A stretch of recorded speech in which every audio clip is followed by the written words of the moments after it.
Assalamualaikum warahmatullahi wabarakatuh. Bertemu dengan Ustadz Puji dengan pelajaran PKN pada hari ini.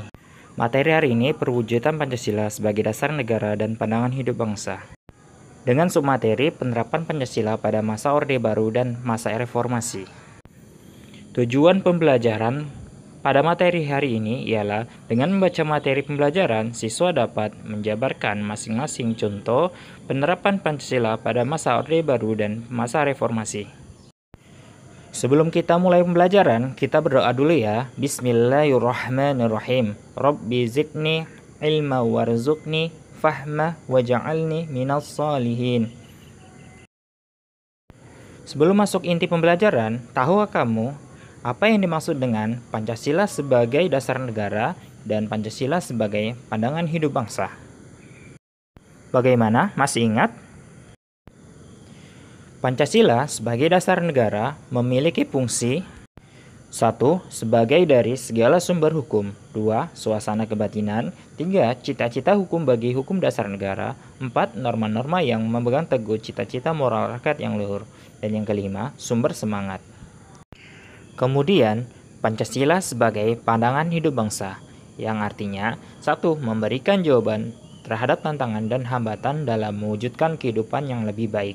Yang kedua, konsep dasar kehidupan yang dicita-citakan bangsa Indonesia. Dan yang ketiga, kristalisasi nilai yang diyakini kebenarannya oleh bangsa Indonesia dan menimbulkan tekad untuk mewujudkannya.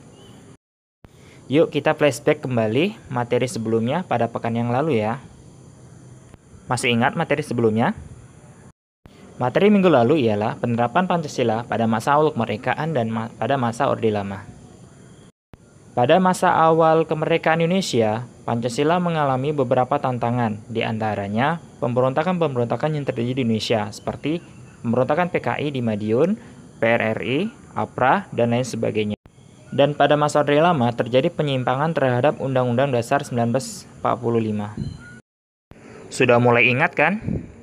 Langsung saja kita masuk materi inti pada hari ini.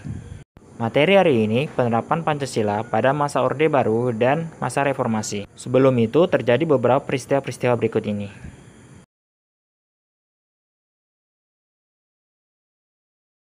Pada masa Orde Baru, dimulai tahun 1966 sampai 1968, Jenderal Soeharto menjadi presiden.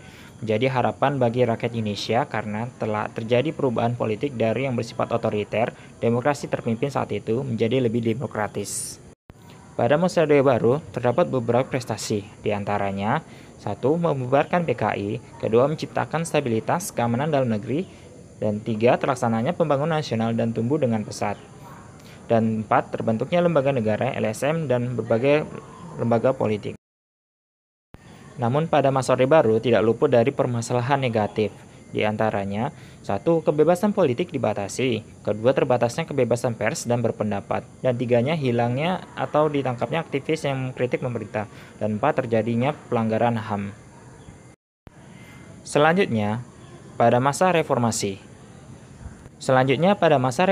Pada masa reformasi, penerapan Pancasila mengalami berbagai tantangan. Kelebihannya pada masa ini ialah terjadinya kebebasan berpendapat dan lain sebagainya.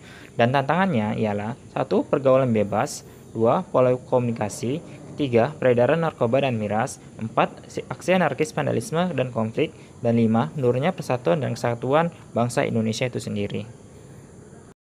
Nah, sampai di sini saja materi hari ini. Jangan lupa tetap baca file-file yang Ustadz berikan pada e-learningnya ya. Sekian, terima kasih. Assalamualaikum warahmatullahi wabarakatuh.